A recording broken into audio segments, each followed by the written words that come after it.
Imagine standing in a garden at midnight, watching the most powerful being in the universe surrender without a fight. 12 legions of angels are already standing by, 72,000 of them, waiting for one word, one single word from the man kneeling in the dirt, about to be arrested. He never says it. But why? Why does the most powerful prisoner in human history do nothing? The answer is buried in a sentence most Christians read past without stopping. And once you understand it, you will never read the crucifixion the same way again. Here is the moment. Jesus is in the Garden of Gethsemane. Soldiers and temple guards are closing in with torches, swords, and clubs. One of his own disciples, Peter, panics and draws a blade, slicing off the ear of a servant named Malchus. It looks like the beginning of a war. And then Jesus says something strange. He tells Peter to put the sword away. Then he says this, "Thinkest thou that I cannot now pray to my Father, and he shall presently give me more than 12 legions of angels?"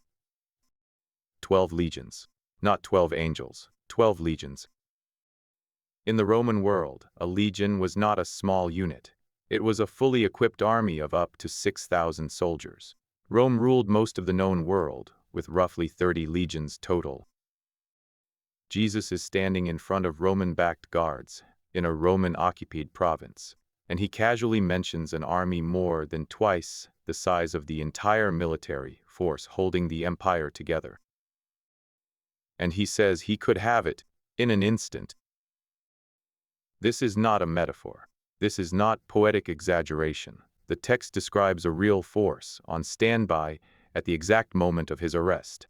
So the real question is not whether Jesus could have destroyed everyone in that garden and the entire Roman Empire with it. The real question is what stopped him. To understand what 12 legions of angels actually means, you have to understand what a single angel is already capable of, according to the Bible itself, because the Bible does not treat angels as harmless, glowing figures in white robes.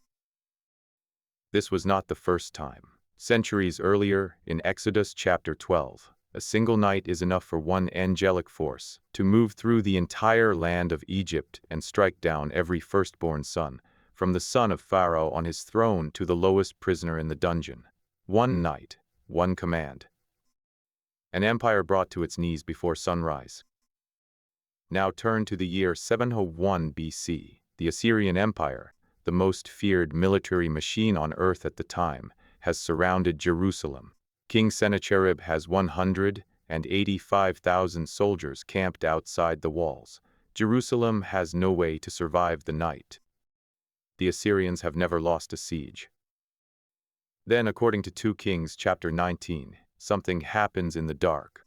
One angel, a single messenger, moves through the Assyrian camp. By morning, 185,000 soldiers are dead.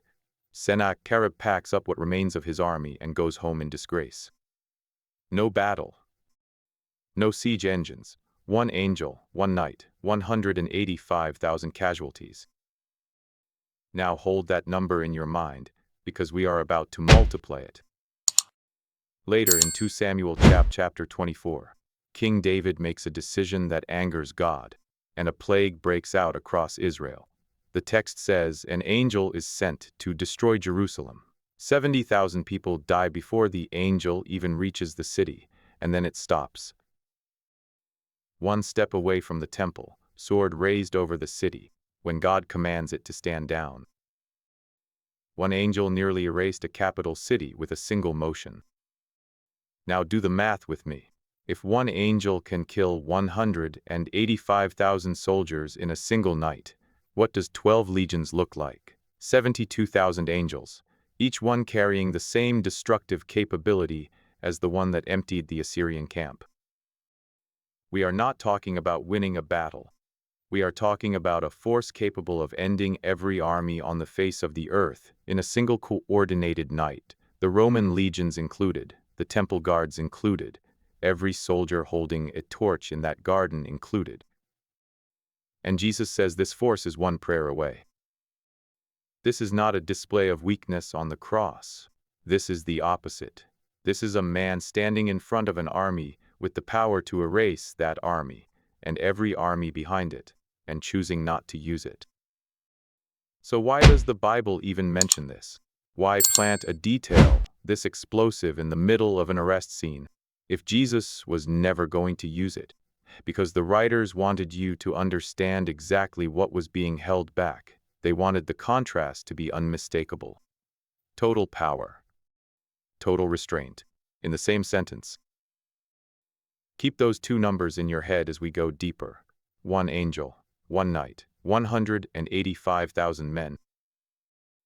Because in a few minutes, you are going to see exactly why the writers of the New Testament chose the word legion, and not the word angels, when they wrote down what Jesus said in that garden. But here's what the church rarely mentions. The miracle in that garden isn't that Jesus had the power to call 72,000 angels. Every account of God's power up to that point already proves he could. The miracle is that for the first time in the entire Bible, ultimate force meets a deliberate, chosen no. To understand how deliberate this word choice was, you have to look at the original Greek. Matthew doesn't use the word for army in general. He uses legiona, a direct loanword from Latin, borrowed straight out of Roman military vocabulary. This is the exact same word used for the actual legions occupying Judea at that moment. Think about what that means. Jesus is being arrested by soldiers acting under Roman authority in a country crushed under Roman military occupation, and he responds using the empire's own language of power against it. He's not describing a mystical host in poetic terms. He's speaking military logistics, the same way a general would. A full Roman legion, at the time of Christ, consisted of roughly 5,000 to 6,000 men, organized into 10 cohorts, each cohort broken into centuries of 80 to 100 soldiers. It was the most efficient, disciplined killing machine the ancient world had ever produced. Rome held its entire empire, from Britain to the Euphrates, with somewhere around 25 to 30 of these legions total. Jesus says he could summon 12 of them, made of angels, in the time it takes to finish a prayer. That is not a vague spiritual comfort. That is a precise military threat, delivered calmly, to men holding torches and swords, by a man who is about to let himself be tied up and taken away. To put 12 Roman legions into real historical perspective, it took the Roman Empire 4 legions, using catapults, siege towers, and starvation tactics for months, just to break the walls of Jerusalem in the year 70. It took 8 legions camped for years to finally hunt down the last Jewish rebels at Masada. 12 legions was enough manpower, in purely human terms, to conquer entire regions and hold them for a generation. Jesus offers 12 legions that never tire, never retreat, never lose a single soldier, and he offers them as a passing comment on his way to being nailed to a cross. There's also the specific number itself worth pausing on. Not 10 legions, not 100, 12. The same number attached to the 12 tribes of Israel, and the 12 apostles standing, at that very moment, mostly asleep or fleeing, a few feet away. Some scholars believe Jesus is drawing a direct line between the 12 men who just abandoned him and an angelic reinforcement matched exactly to that number. 1 legion for every tribe, 1 legion for every apostle who couldn't stay awake to keep watch with him. Whether that connection was intentional or not, the pattern is hard to unsee once you notice it. And this isn't the only place Scripture gives us a number for the size of heaven's army. In the book of Daniel, chapter 7, the prophet describes a vision of God's throne and says 1,000 thousands ministered to him, and 10,000 times 10,000 stood before him. By the most literal reading, that's over 100 million beings. In Revelation chapter 5, John describes the same scene, the voice of many angels around the throne, the number of them 10,000 times 10,000, and thousands of thousands.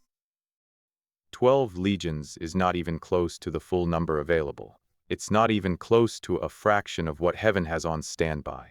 12 legions of 72,000 is, by comparison to Daniel's vision, almost a modest request.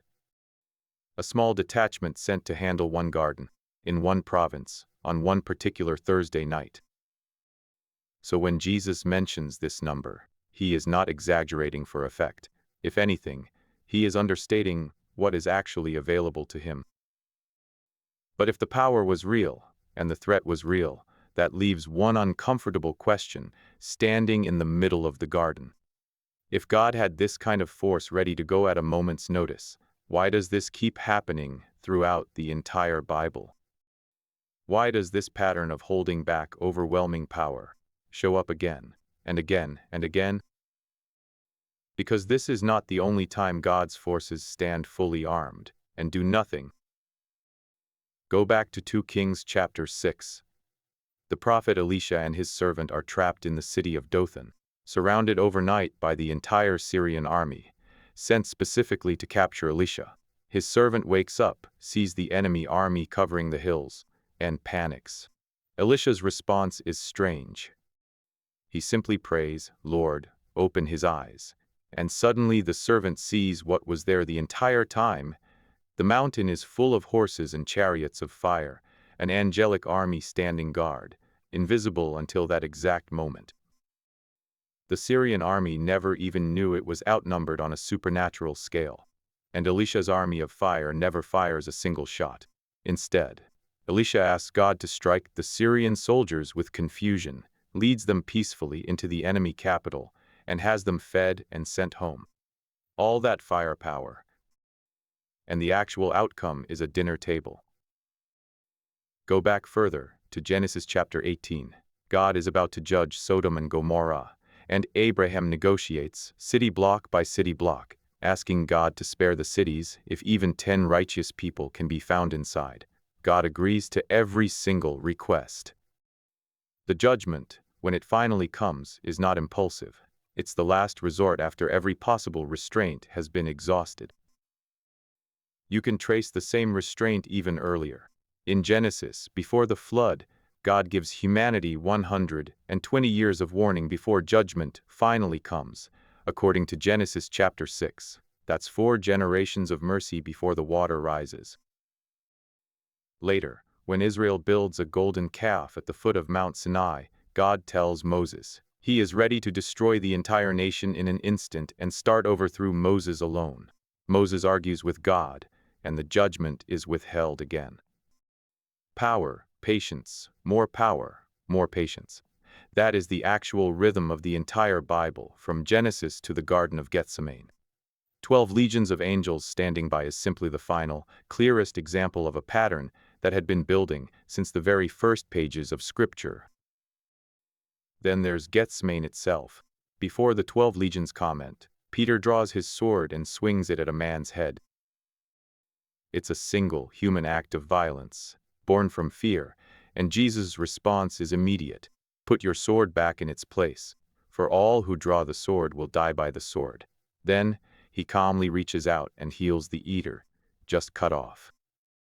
In one breath, Jesus rebukes human violence and reveals divine power held completely in check. And notice where the pattern resolves.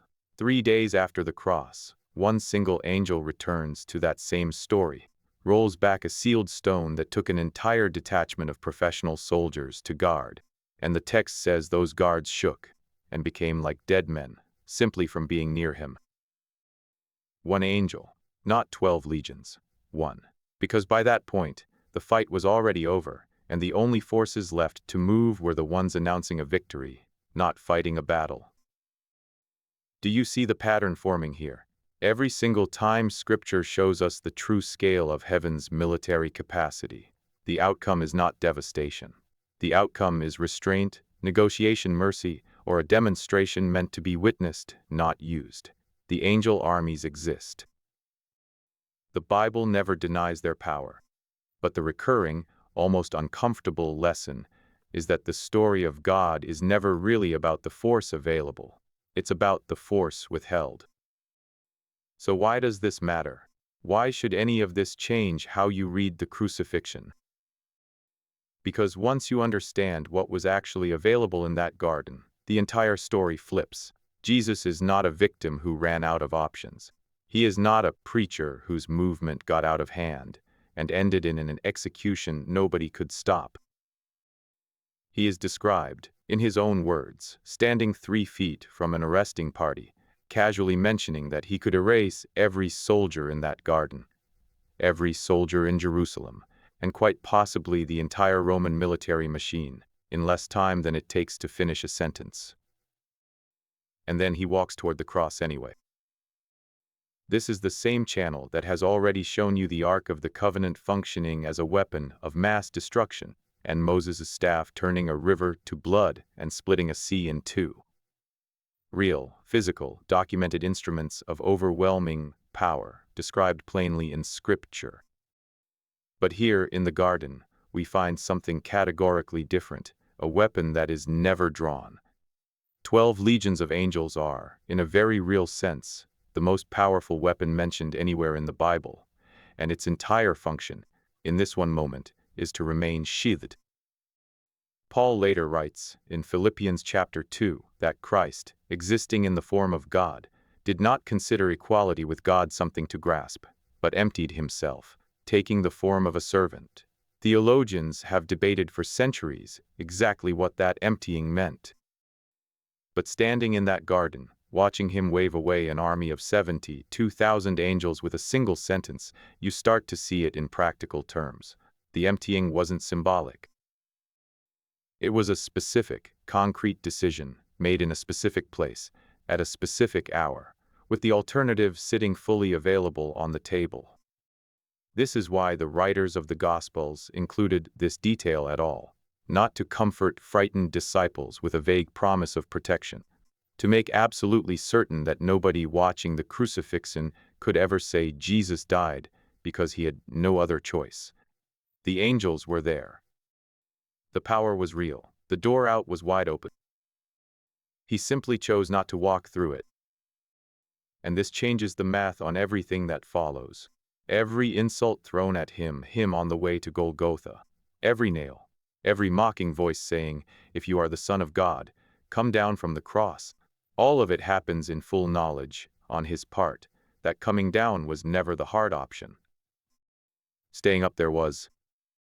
This also reframes something else worth sitting with. If restraint on this scale is possible for God, then every act of divine judgment recorded elsewhere in Scripture, the flood, the plagues of Egypt, the fall of Jerusalem, was never really a loss of patience.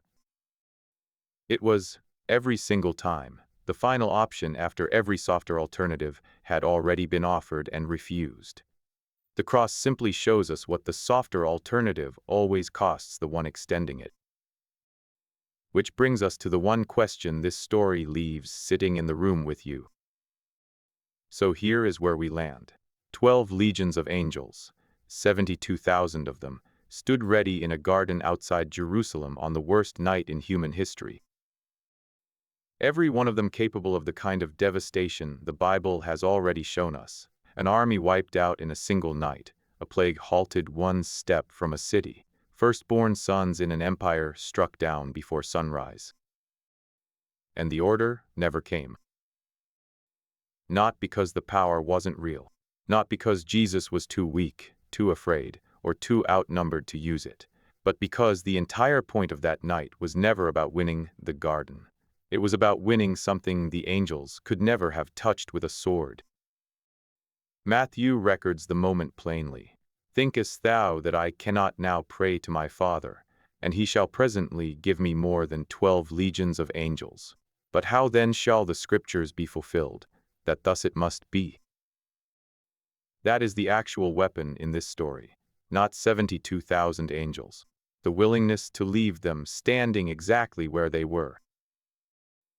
The next time someone tells you the crucifixion was a tragedy that spiraled out of God's control, you'll know better. You'll know there was an army at the gate, fully armed, fully willing, one prayer away, and a man who looked at all of it and chose the cross instead. And if you think this is the last time an army of angels shows up waiting for an order in Scripture, you would be wrong. Because there's a river in the book of Revelation where 4 more angels are already bound, waiting for a very different kind of signal. That's a story for another day. If this changed the way you see the cross, subscribe and follow the evidence the textbooks redacted. The more they redacted, the more you'll know. What do you think held Jesus back that night? Power, love, or something the church never fully explained? Leave it in the comments.